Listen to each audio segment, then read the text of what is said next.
Hello, everybody, and welcome to this episode of Your Pennsylvania Canal Hunter. If you joined me for the introductory episode 0, it sure is great to have you back. I explained that I got my first ever motorcycle and didn't want to ride it in the populated suburbs of Pittsburgh, so I ventured eastward and found that some of the coolest roads in the countryside followed the contours of rivers, and that is how I discovered the Pennsylvania Canal.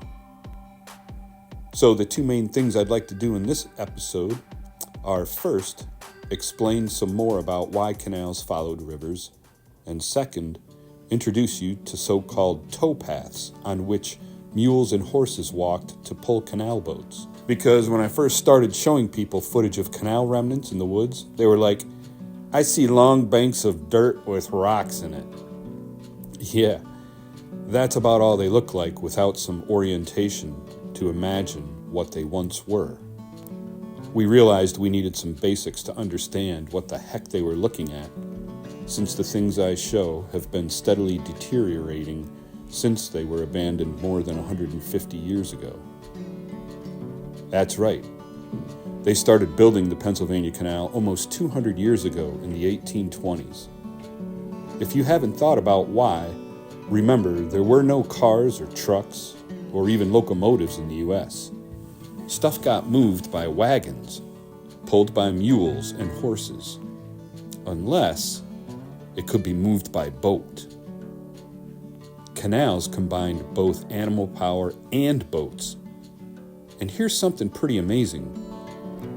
A mule can only carry about 250 pounds, but a mule can tow a floating boat weighing more than 25,000 pounds, even up to 3/4 of what a tractor-trailer truck weighs when it's fully loaded. That's way better than hooves on crappy roads, especially rocky or muddy trails. But what about hills? Yeah, hills and mountains. We're talking about getting across the state of Pennsylvania from Philadelphia to Pittsburgh. Let's think about water for a second. No matter what you put it in, the surface of the water is flat. But the surface of Pennsylvania is not. What's the smart way to find the flattest routes through hills and mountains? Find the biggest rivers. In fact, let's take a few minutes to talk more about rivers and topography. To understand topography, let's start with a simple example familiar to people who have visited the Pittsburgh area. First, we'll strip away from this map everything that is not topography. On this topographical map, areas that are flat have no shading, but hills and cliffs and bluffs have shading, and the darker the shading, the steeper the hillside. Across the river from downtown Pittsburgh is a prominent bluff on top of which is Mount Washington. You can ride an incline to the top and look back down at the city. Here's a photograph I took from that view. You can see it's considerably higher than downtown Pittsburgh, and that change in height is what's reflected by the dark shading in the topographical map. Now I'm going to add back the waterways to this topographical map. And remember, the areas without shading are flat areas.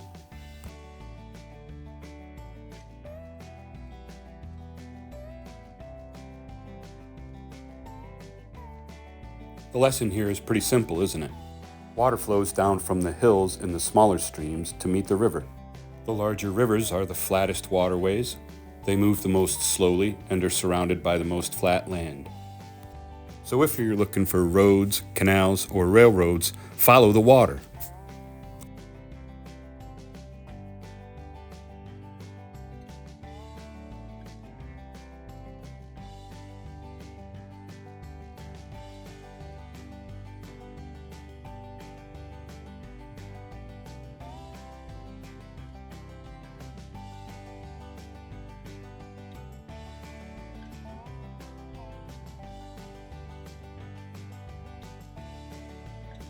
About 45 miles east of Pittsburgh, between Blairsville and Johnstown, the Conemaugh River cuts through Chestnut Ridge by way of Packsaddle Gap, and through Laurel Ridge by way of the Conemaugh Gap.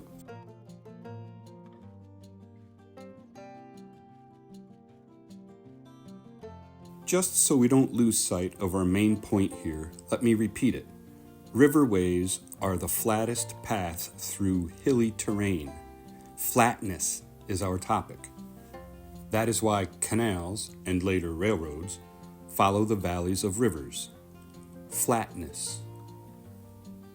Now, with all this emphasis on rivers, you might be picturing canal boats floating down rivers, which can be confusing if you're remembering the canals are man-made ditches. And then you might be thinking, how do you get river water into the ditch? Cool questions. You're starting to think about how complex canal systems really are. And we'll get some more detailed answers to all those questions in later episodes. For now, I just want you to stick to this main point, that river valleys are the smart choice for routing a canal because they are the flattest option. Why is a flat route important? This is related to the vision of a canal boat floating down a river. Indeed, along some stretches, the river was the canal. Boats floated on river water, and there was no separate man-made ditch beside the river. But you're forgetting something. What about the other direction? How did boats get up the river against the current, towed only by animals? A flat route is so important because currents aren't as strong on flat water. Flat water without a strong current is easier on towing animals. How do you slow down currents? Yes, build a dam. And dams were essential features of canals. They're also the key to how river water was diverted into riverside ditches. But these are topics for a later episode. For now, we're going to stick with how the boats were powered. They were attached by rope to an animal, whether the stretch of canal was in the river or was a ditch beside the river. So the animals needed a clear path to walk on. That path is conveniently named the towpath. The towpath on which animals walk to tow canal boats sits atop one of the two banks which form a canal's ditch. When you're hunting in the woods for the remnants of an abandoned and dried up canal, the towpath bank is one of your best markers to understand exactly where the canal ran. Notice there's a small bank between the top level of the water and the level of the towpath in this case. This towpath has banks on both sides, and I'd like you to imagine a river off to the left. If we were to slice through the earth to make a cross section, it would look something like this. The Pennsylvania Canal was built along rivers, so if you are hunting for its dried up remnants, you can follow rivers to spot stretches of raised towpath that split the river from the dried up canal ditch. Along the entire western division of the Pennsylvania Canal, there's only one place you can see canal remnants officially reconstructed. So let's start there, at the so-called Tunnelton Historic Site, to see the first example of my own towpath footage along a river.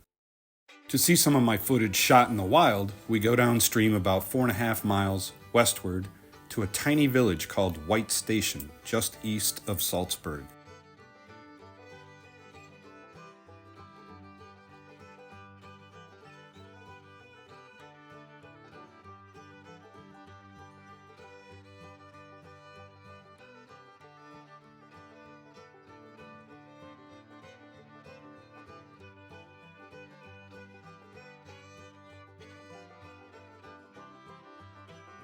Now in these videos, I'm walking on the towpaths.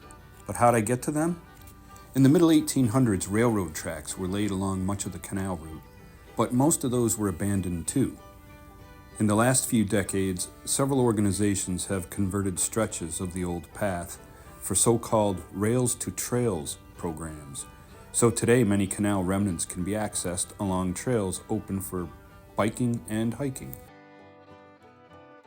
Here I'm standing on a trail looking down on a remnant of the canal that's mostly intact, except the near bank is now the trail bank. In some places, the canal meanders far from the riverbank, like here, perhaps so it's not washed away when the river overflowed its natural bank during flood seasons.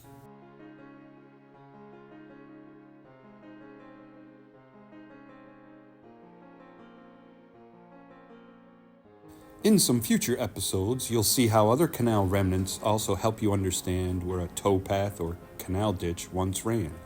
Remnants like hand-cut stone structures that have outlasted dirt and clay banks and ditches.